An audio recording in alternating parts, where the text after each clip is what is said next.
Action ya, ya siap action. Mic-nya tak taruh sini nggih. Ya.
Assalamualaikum warahmatullahi wabarakatuh.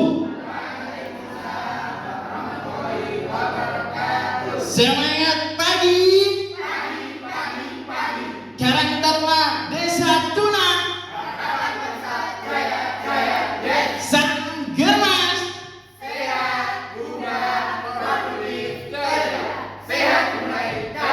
Cegah stunting. Cegah stunting. Cepat ke Pokja 1.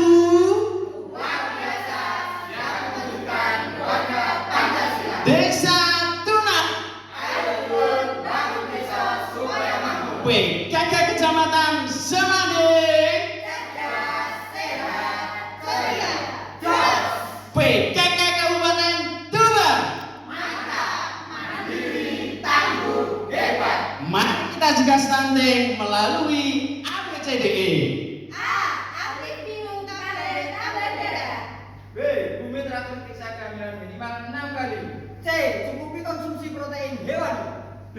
Datang ke posyandu setiap 1 bulan sekali. Eksklusif ASI selama 6 bulan. Marilah kita saksikan penampilan drama dari Karang Taruna Harapan Bangsa Desa Tuna.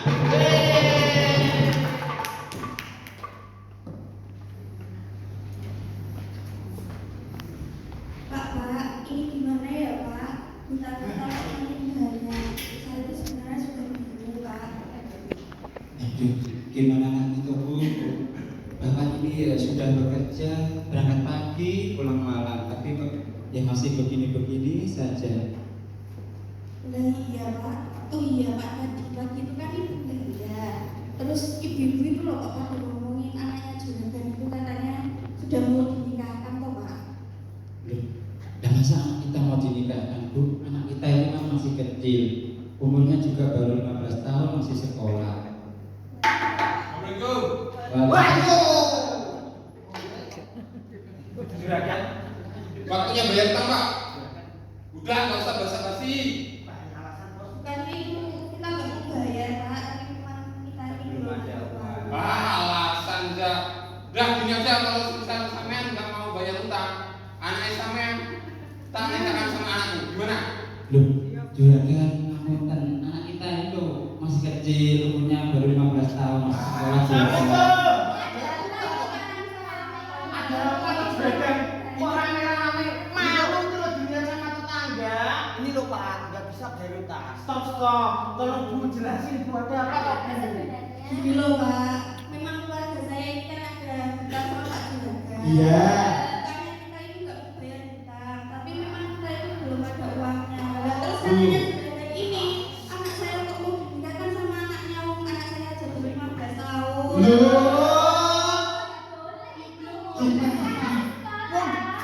Gimana Pak? Gak bisa bayar utang kok. Oh gitu dulu toh, juragan gak takut toh. Nanti anak turunnya itu akan terkena stunting.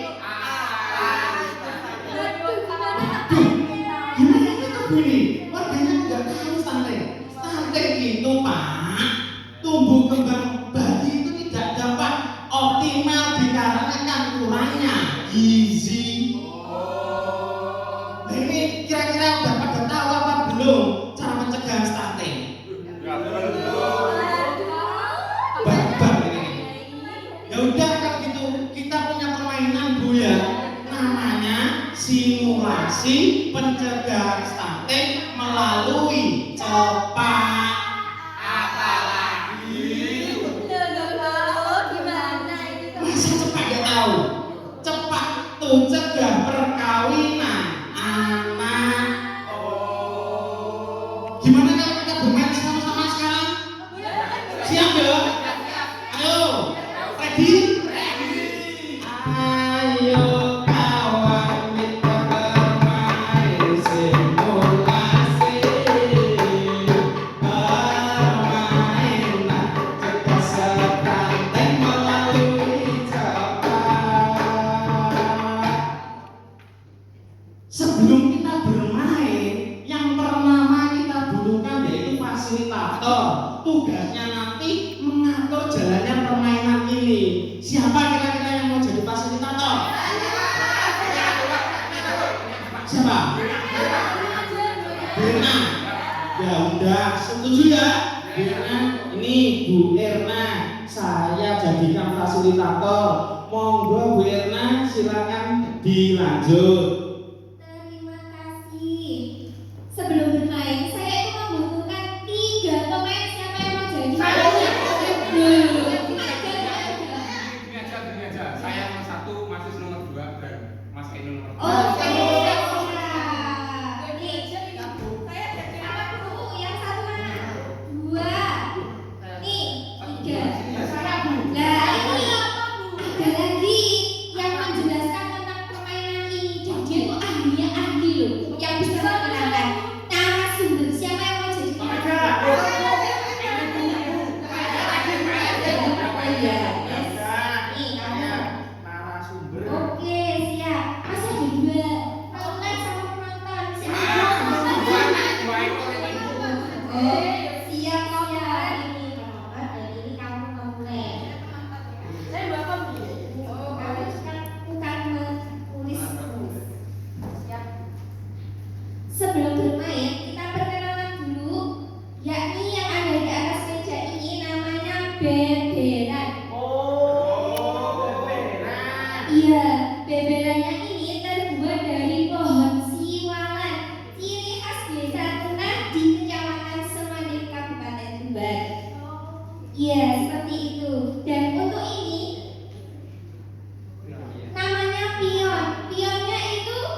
Dapat apa itu?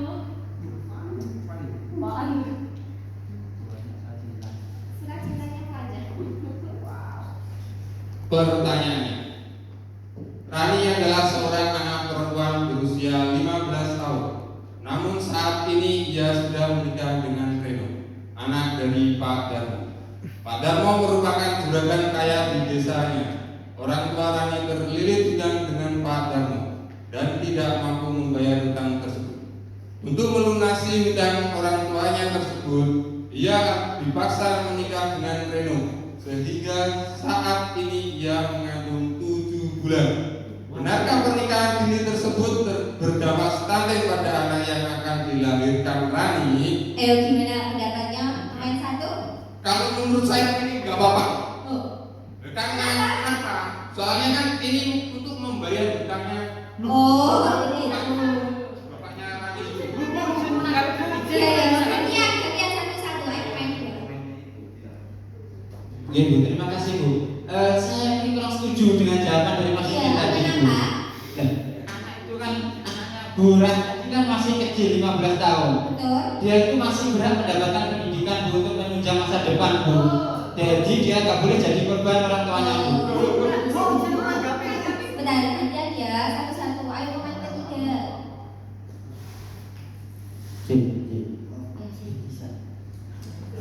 Izin menanggapi Bu. Gini Bu, saya lebih setuju Bu dengan si pemain satu. Kenapa? Soalnya gini Bu, apa stunting nggak stunting itu kan sudah takdir yang menentukan kok Bu. Oh, wah. Dari semuanya Bu. Iya. Tapi kalau masalah hutang, Iya. itu kan urusannya sama apa? Sama manusia. Jadi harus diselesaikan di dunia ini Bu. Gitu. Sebentar, daripada kita gak jelas tentang pernikahan dini, alangkah baiknya kita dengarkan langsung dari narasumbernya. Gimana? Pak narasumber, silakan dijelaskan. Terima kasih Bu Fasilitator. Kali ini tentang pernikahan dini ya. Tadi dikatakan anaknya mau dinikahkan padahal baru usia 15 tahun. Gimana loh Pak ini? Jadi seperti ini loh Pak. Pemerintah itu loh Pak sudah mengatur dalam undang-undang yang terbaru nomor 16 tahun 2019. Ada yang tahu nggak isinya apa? Gimana ini? Undang-undang tersebut berisi tentang usia minimal perkawinan antara laki-laki dan perempuan itu minimal 19 tahun. Kenapa kok usia minimal 19 tahun? Belum tahu? Jadi untuk wanita usia segitu itu dianggap usia paling minimal agar organ reproduksinya itu matang. Sehingga apa? Nanti akan yang pertama mengurangi angka stunting pada bayi, mengurangi angka kematian pada ibu, mengurangi angka cacat pada bayi. Ngerti orang? Sekarang paham ya? Jadi kita tidak boleh menikahkan anak kita di bawah usia 19 tahun. Paham ya? Jangan kamu nikah di usia dini. Jangan kamu nikah di usia dini. Karena menikah dini menyebabkan stunting. Jangan kamu nikah di usia dini. Jangan gantian. Monggo Bu. Gimana? Sudah paham belum?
sanitasi ditingkatkan.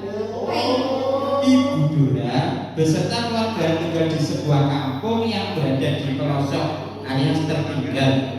Kebanyakan warga sekitar masih belum memiliki sanitasi sehingga Ibu Dora beserta keluarga masih BAB di bawah pohon bambu dan terkadang di tepi sungai. Bagaimana pendapat kalian? Ayo, gimana pendapatnya kelompok dua? Pemain dua. Kalau saya kurang setuju Bu dengan Ibu Dora. Ya, kenapa? Walaupun tinggal di kampung atau di pelosok kurang mampu, itu kan ya bisa membuat sanitasi atau menggali tanah itu loh Bu. Kalau istilahnya itu jamban. Ya. Jadi kalau BAB itu enggak sembarangan, enggak macam-macam lingkungan. Enggak harus di sungai atau di bambu. Iya. Izin menanggapi Bu. Iya, gimana? Kalau pemain tiga. Jadi gini Bu, yang namanya orang desa, orang pelosok, itu gini Bu, dia itu sudah terbiasa di alam bebas. Jadi sampai BAB pun itu kadang dia itu sudah terlanjur nyaman gitu Bu, di bawah pohon bambu atau di sungai. Bahaya kayak Itu gitu. gini Bu, karena dia itu sudah menyatu Bu dengan alam. Seperti itu Pak. Bahaya di sana. Ayo, siapa yang menanggapi lagi? Coba penonton menanggapi juga, silakan. Sebelumnya mohon maaf Mas Ainul, saya kurang sepakat beberapa. Karena air sungai kalau di pedesaan itu biasanya kan masih dibuat pengairan besar. Nah itu juga bisa mengganggu lingkungan Bu. Iya. Yang pertama. Terus itu loh Bu, biasanya kalau di sawah-sawah itu kan dibuat nyantai dekat sama orang-orang. Iya. Kalau di itu loh Bu, Iya. itu kan mengganggu. Oh, betul banget. Ya Bu, betul saya setuju dengan Bu, saya itu tanggapinya. Ya Bu. Sudah. Daripada kita bingung tentang buang air besar di tepi sungai, di sawah, di mana-mana, lebih baik kita dengarkan dulu dari ahli-ahli. Ayo Pak narasumber, terangkan. Terima kasih Bu. Bagus tadi sanggahan yang diberikan oleh Mas Ainul, tapi masih kurang bagus ya. Mana ada yang menyatu dengan alam itu. Jadi seperti ini ya. Menurut studi ilmu biologi yang terbaru, 5,9 kali sanitasi yang dijaga kebersihannya itu akan berdampak lebih pada lingkungan untuk lingkungan yang berdampak stunting. Loh, bahaya apa? Bahaya. Jadi kita itu harus menjaga kebersihan lingkungan, apalagi tentang sanitasi. Tadi dikatakan oleh Mas Sef membuat jamban, tinggal menggali tanah. Bagus, tapi ada yang lebih bagus yang berstandar nasional. Jamban yang berstandar nasional. Jamban kedap namanya. Nah, jamban kedap ini kanan kiri ditembok sehingga kotoran kita tidak mempengaruhi kualitas tanah dan kualitas air pada lingkungan. Jadi seperti itu. Jadi kita harus menjaga kebersihan lingkungan. Jangan sampai kita BAB di bawah pohon bambu. Paham kok kan? Ojo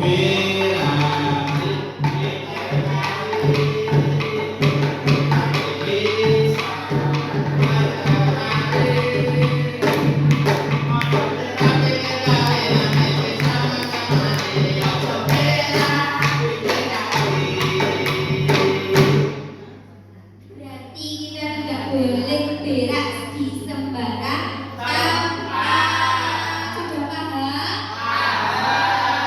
Bu,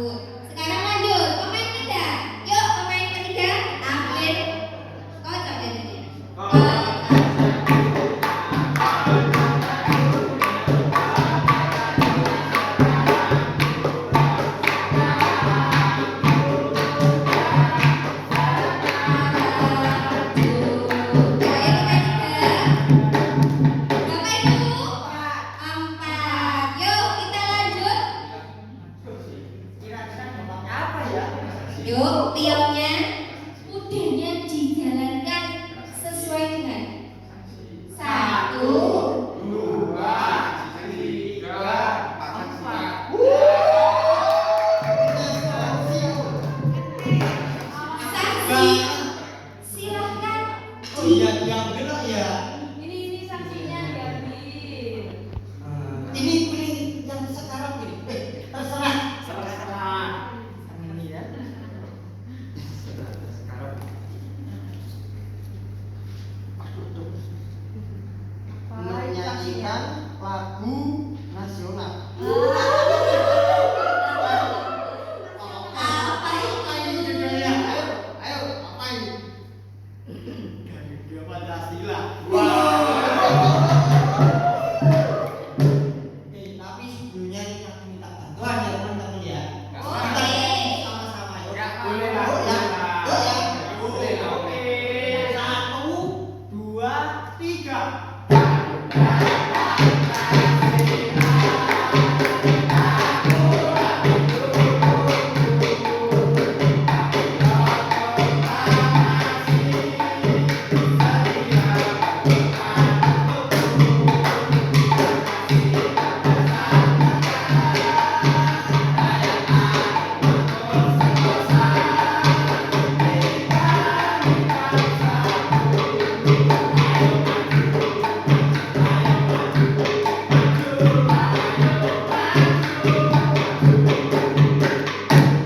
Oke, kita lanjut lagi.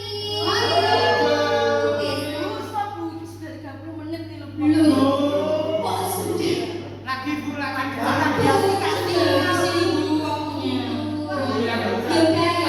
Kita lanjut bulan depan, kita pergi ke Sumenep.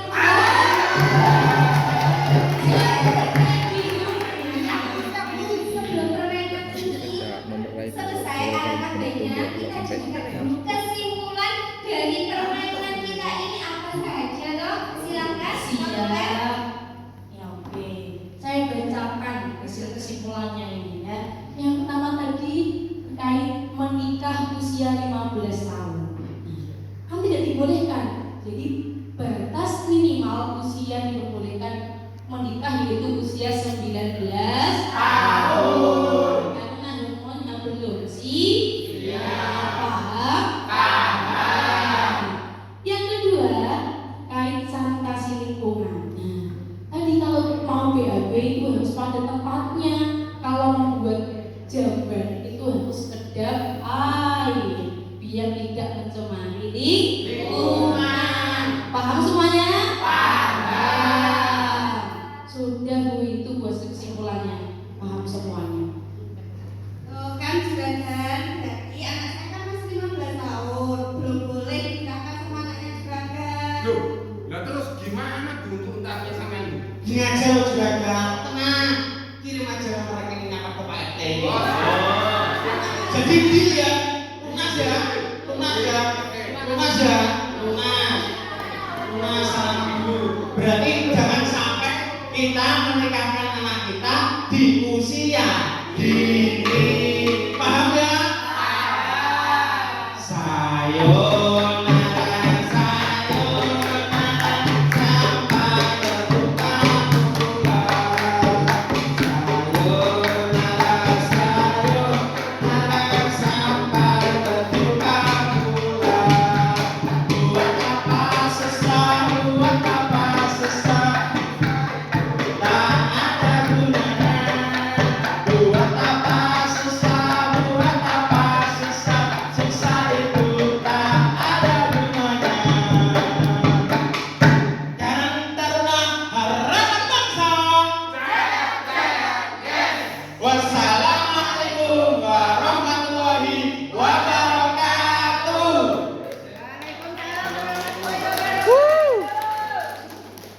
Posisi tetap di depan supaya kinjonya nanti nggak habis. Foto bareng dulu baru pertanyaan. Ngaten nggih?